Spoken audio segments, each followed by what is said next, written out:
Bismillahirrahmanirrahim. Assalamualaikum warahmatullahi wabarakatuh.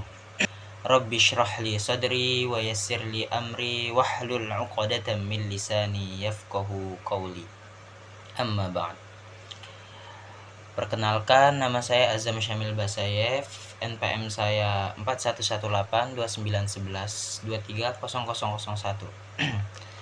Saya dari kelas paralel 1 reguler A. Jadi di sini saya akan menjelaskan yang pertama, yaitu ada kewajiban belajar mengajar. Saya mengambil dari hadis Nabi Muhammad SAW yang berbunyi, khairukum man ta'allamal Qur'an wa 'allamah. Sebaik-baik orang, sebaik-baik kalian, sebaik-baik di antara kalian, man ta'allamal Qur'an, siapa yang belajar Al-Qur'an, wa 'allamah, dan mengajarkannya. Jadi di hadis ini menjelaskan bahwa hadis ini itu memberi motivasi untuk mempelajari dan mentadaburi Al-Qur'an, juga mengenal hukum-hukum yang ada di dalam Al-Quran, seperti perilaku umat sebelum Islam, perintah Allah, larangannya. Itulah yang menyebabkan datangnya keberuntungan di dunia dan di akhirat. Terus juga sudah sepatutnya bagi seorang muslim, bagi kita, atau bagi seorang yang berilmu, menyebarkan ilmu setelah mempelajarinya. Belajar dan mengajarkannya itu sama-sama mendapat ganjaran. Dengan mempelajari Al-Quran dan mengajarkannya pada yang lain, datanglah kesempurnaan pahala. Dengan mempelajari Al-Quran meninggikan derajat seorang muslim. Orang yang membaca Al-Quran tanpa panduan guru atau tanpa adanya guru itu tentu tidak akan benar dalam tajwid atau dalam hukum-hukum bacaannya. Oleh karena itu dituntut bagi kita seorang muslim untuk mencari guru, untuk membenarkan apa-apa yang salah dari kita pelajari. Saya mengutip dari Imam Ibnu Qayyim, bahwasanya beliau menjelaskan belajar dan mengajarkan Al-Quran itu tidak hanya mencakup kepada mempelajari hukum-hukumnya atau mempelajari tajwid daripada Al-Quran, bacaan Al-Quran tersebut, namun juga mempelajari dan mengajarkan makna-makna tersirat pada ayat-ayat Al-Quran, atau seperti tafsir-tafsir yang kita pelajari sekarang, tafsir Tarbawi. Nah, itu kata Imam Ibnu Qayyim. Jadi kesimpulan daripada kewajiban belajar mengajar merupakan kewajiban bagi setiap seorang muslim, bagi kita, bagi maupun itu laki-laki ataupun perempuan, tanpa adanya batasan waktu.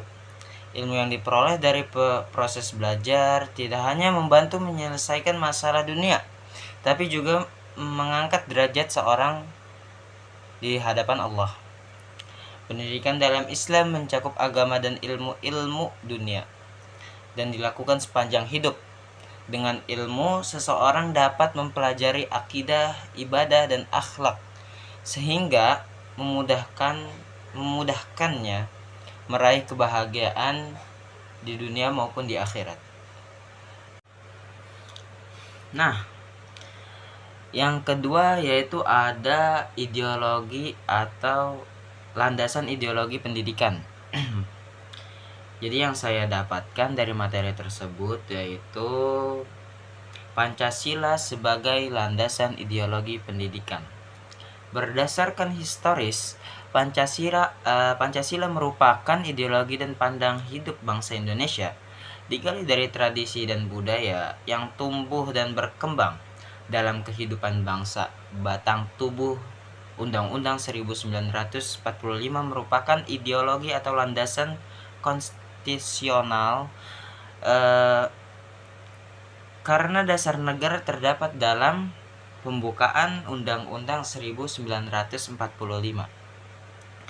dijabarkan lebih rinci dalam pasal-pasal dan ayat-ayatnya. Sementara itu, Pancasila sendiri merupakan filosofis bangsa Indonesia. Segenap bangsa Indonesia diharapkan dapat merealisasikannya dalam kehidupan sehari-hari.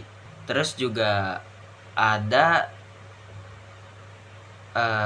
secara landasan secara Al-Quran dan hadis.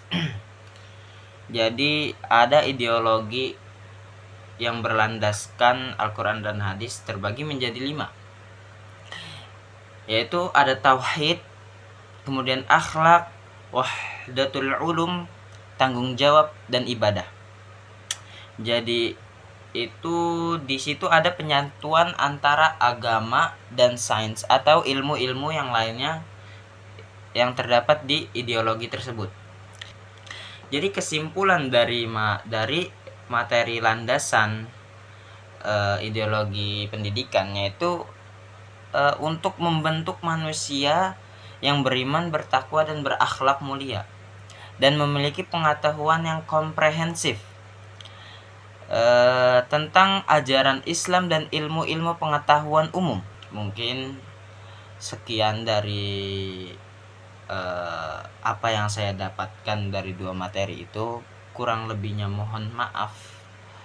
Billahi taufik wal hidayah. Wassalamualaikum warahmatullahi wabarakatuh.